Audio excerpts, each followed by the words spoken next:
ओम श्री लक्ष्मी नारायण जी नमः। सुख सागर चौथा स्कंद 18वां और 19वां अध्याय। राजा का सब अन्न व औषधि गौरूपी पृथ्वी को धोकर निकालना। मैत्रेय जी बोले, हे विदुर, गौरूपी पृथ्वी ने राजा से कहा कि महाराज, मैंने बहन के अधर्म करने से अन्न व औषधि आदि इसलिए अपने में छिपा लिया कि बहन राज्य में संसारी लोग होम व दान करना छोड़कर सब अन्न अपने खर्च में लाने लगे थे। देवता व अग्नि का भाग लेना उन्होंने बंद कर दिया था, इसलिए धर्मी लोगों का पालन करना मैंने उचित नहीं जाना। अब तुम धर्मात्मा राजा अवतार लेकर पहले की तरह अन्न व फल उत्पन्न होना चाहते हो तो तुम वेद का मंत्र पढ़कर योग अभ्यास के साथ गौ के समान मुझे दूहो।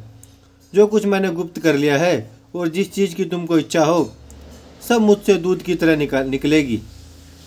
पहाड़ों का बहुत बड़ा बोझ मेरे ऊपर बेठिकाने रखा है, आप उसे उठाकर एक तरफ धर दीजिए तो बहुत सी पृथ्वी खाली हो जाएगी। अनेक जगह ऊंची नीची धरती जो गड्ढे के समान है उसे पाटकर बराबर कर दीजिए, तब मेरे ऊपर सब जीव आराम से रहकर खेती आदि व्यापार करके बड़ा सुख पावेंगे, किसी को दुख ना होगा। बरसात बीतने पर भी जीवों के पीने और खेती के सींचने के लिए सब जगह पानी रहेगा।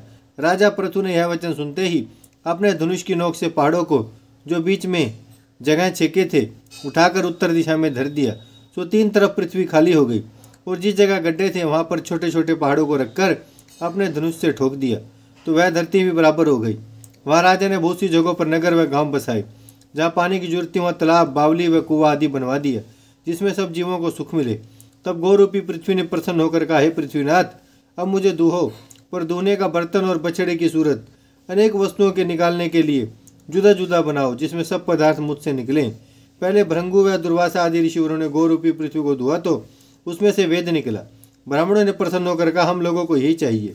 फिर देवता, गंधर्व, दैत्य व राजा पृथु आदि उस गौ को धोकर अनेक प्रकार के फल व औषधि आदि प्रयोजन की सब वस्तुएं उसमें से निकाली। धोने का बर्तन और बछड़े का स्वरूप पृथक पृथक बनाया था। हे विदुर, पृथ्वी कामधेनु गाय के समान है, इसलिए सब लोगों ने अपनी इच्छा पूर्वक गौरूपी पृथ्वी को धोकर सब तरह की वस्तुएं निकाल ली।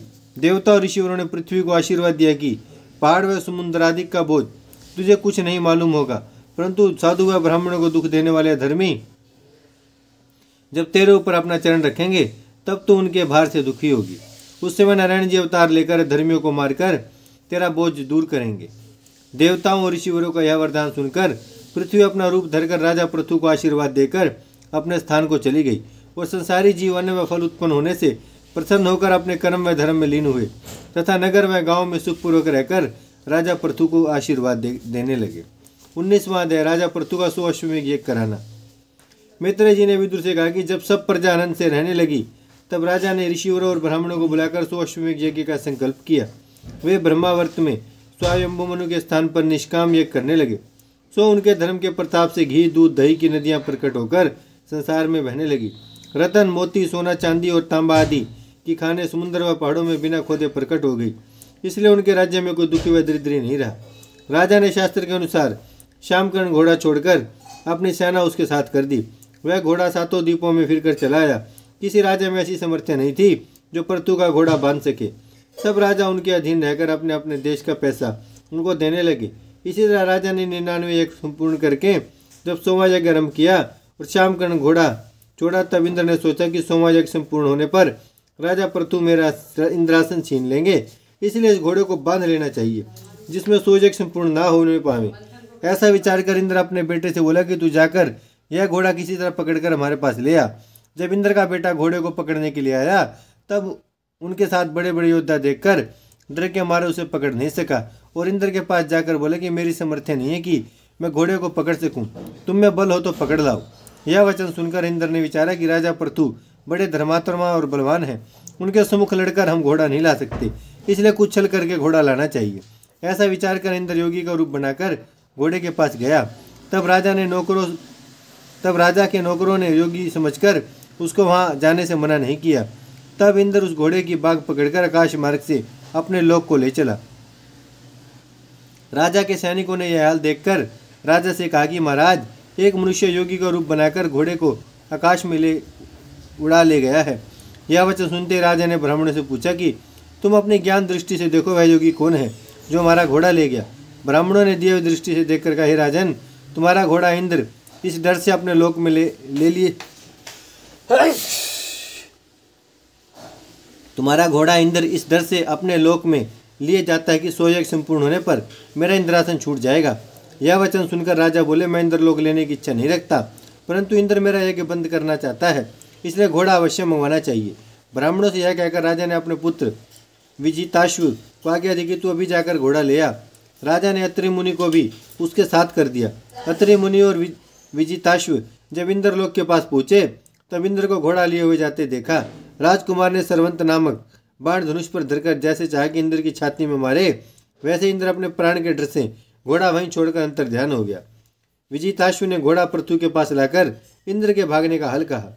जब इंद्र घोड़ा छीन जाने से बहुत लज्जित हुआ, तब अपनी माया से अंधियारा उत्पन्न करके कई बार धोखा देकर घोड़ा चुरा ले गया, पर विजिताश्व जाकर छीन लाया। जब इंद्र ने कई बार घोड़ा छीन लाने पर भी उसका चुराना ना छोड़ा, तब राजा पृथु ने क्रोधवंत होकर अपना धनुष्मान इंद्र को मारने के वास्ते उठाया। यज्ञ कराने वाले ऋषियों ने राजा को समझाया कि हे पृथ्वीनाथ, तुमने 100 अश्वमेध यज्ञ का संकल्प किया है, क्रोध करने से संकल्प में विघ्न होगा। इंद्र अमृत पीने से किसी तरह मर नहीं सकता। जब ऋषिवरों के समझाने से राजा का क्रोध शांत नहीं हुआ, तब ब्रह्मा ने नारद मुनि समेत यज्ञशाला में आकर राजा से कहा कि तुम इंद्र के मारने की इच्छा मत करो, तुम्हारे हाथ उसकी मृत्यु नहीं है। तुमने इंद्रासन लेने की इच्छा हो तो उसको इंद्रपुरी से निकालकर वहाँ का राज्य भोगो, और मुक्ति की चाहना रखते हो तो 100वां यज्ञ मत करो। जितने यज्ञ तुमने किए हैं उन्हीं के प्रताप से परमेश्वर तुमको दर्शन देकर मुक्ति पदवी देवेंगे। तुम्हारे यज्ञ करने का हाल सुनकर संसारी लोग शुभ कर्म करेंगे। और जब ब्रह्मा जी के समझाने से राजा पृथु ने अपना क्रोध क्षमा किया, तब ब्रह्मा जी नारद मुनि समेत अपने लोक को गए। राजा ब्राह्मणों से बोले कि मैं इंद्रलोक की इच्छा नहीं रखता। 99 यज्ञ अच्छी तरह संपूर्ण हुए, एक यज्ञ बाकी है, वह मैं नहीं करूँगा। पूर्णाहुति अग्निकुंड में डाल दो। जैसे ऋषियों ने मंत्र पढ़कर पूर्णाहुति किया, वैसे ब्रह्मा ने नारायण जी के पास जाकर कहा, महाराज, इंद्र के सामने दूसरा कोई यज्ञ नहीं कर सकता, पर राजा परम भक्त पृथु का संकल्प झूठा ना होना चाहिए। आप संसार के मालिक हैं, जैसा उचित हो वैसा कीजिए। यह वचन सुनते परमेश्वर त्रिलोकीनाथ ब्रह्मा और इंद्र को अपने साथ गरुड़ पर बैठाकर पूर्णाहुति डालने के समय पृथ्वी की यज्ञशाला में पधारे। उन्हें देखते ही राजा पृथु सब ब्राह्मण और ऋषिवरों खड़े होकर वैकुंठनाथ को दंडवत करके स्तुति करने लगे। ओम श्री लक्ष्मी नारायण जी नमः। भजमन नारायण नारायण नारायण, श्रीमन नारायण नारायण नारायण, लक्ष्मी नारायण नारायण नारायण, सत्य नारायण नारायण नारायण, भजमन नारायण श्रीमन नारायण, लक्ष्मी नारायण सत्य नारायण।